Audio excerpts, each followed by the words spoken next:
Bismillahirrahmanirrahim. Assalamualaikum warahmatullahi wabarakatuh. Sebelumnya perkenalkan, nama saya Muhammad Rimawan, Stambuk D1011940.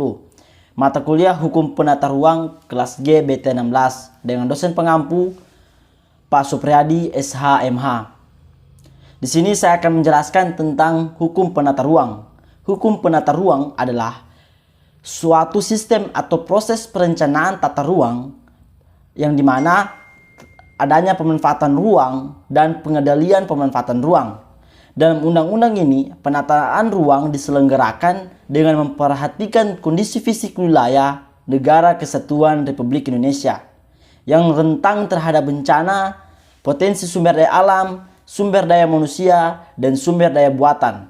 Kondisi ekonomi, sosial, budaya, politik, hukum, pertahanan, keamanan, lingkungan hidup, serta ilmu pengetahuan dan ekologi itu termasuk dalam penata ruang sebagai satu kesatuan serta geostrategi, geopolitik, dan geoekonomi.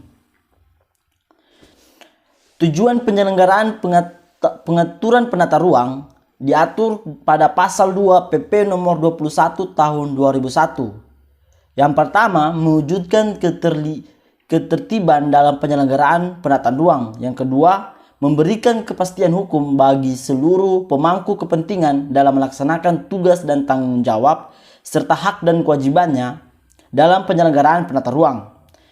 Dan yang terakhir, mewujudkan keadilan bagi seluruh pemangku kepentingan dalam penyelenggaraan penata ruang. Dan dijelaskan juga pada pasal 3 PP nomor 21 tahun 2021. Pengaturan penataan ruang dilakukan melalui penyusunan dan penetapan pedoman yang memuat norma, standar, prosedur, dan kriteria bidang penataan ruang. Dan penyelenggaraan penata ruang dijelaskan yang pertama yaitu perencanaan tata ruang, pemanfaatan ruang, pengendalian pemanfaatan ruang, pengawasan penataan ruang, pembinaan penata ruang, dan kelembagaan penataan ruang. Perencanaan tata ruang adalah suatu proses untuk menentukan struktur ruang dan pola ruang yang meliputi penyusunan dan penetapan rencana tata ruang. Yang kedua, pemanfaatan penataan ruang. Pemanfaatan ruang adalah upaya untuk mewujudkan struktur ruang dan pola ruang sesuai dengan rencana tata ruang melalui penyusunan dan pelaksanaan program beserta pembiayaannya. Dan yang ketiga, pengendalian pemanfaatan penataan ruang. Pengendalian pemanfaatan ruang adalah upaya untuk mewujudkan tata tertib ruang. Kawasan terbangun aman, nyaman, produktif, dan berkelanjutan hanya akan terwujud jika produk perencanaan pemanfaatan pengendalian terjadi. Yang keempat, pengawasan penataan ruang. Pengawasan penataan ruang terdiri dari kegiatan yang pertama, pemantauan, evaluasi, pelaporan. Sedangkan pemantauan terbagi menjadi 3 lagi, yaitu langsung, tidak langsung, dan informasi dari masyarakat.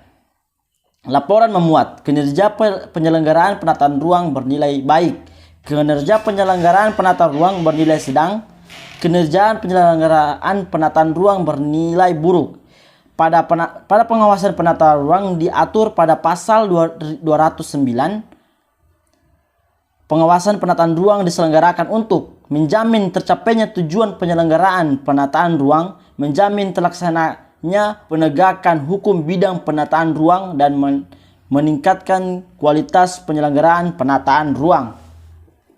5. Pembinaan penataan ruang. Pembinaan penataan ruang ini terbagi menjadi 2. Yang pertama, peningkatan kualitas dan efektivitas penyelenggaraan penataan ruang. Dan yang kedua, peningkatan peran masyarakat dalam penyelenggaraan penataan ruang. Dan yang terakhir, yaitu kelembagaan penataan ruang. Dalam rangka penyelenggaraan penataan ruang secara partisipatif, Menteri membentuk Forum Penataan Ruang. Kedua, Forum Penataan Ruang bertugas memberikan masukan dan pertimbangan dalam pelaksanaan penataan ruang. Dalam skala menteri, Forum Penataan Ruang Pusat. Yang pertama, perwakilan dari kementerian atau lembaga terkait penataan ruang. Yang kedua, asosiasi profesi, asosiasi akademi, dan yang terakhir, tokoh masyarakat. Ya, sekian dari saya. Akhir kata, wabillahi taufiq wal hidayah. Wassalamualaikum warahmatullahi wabarakatuh.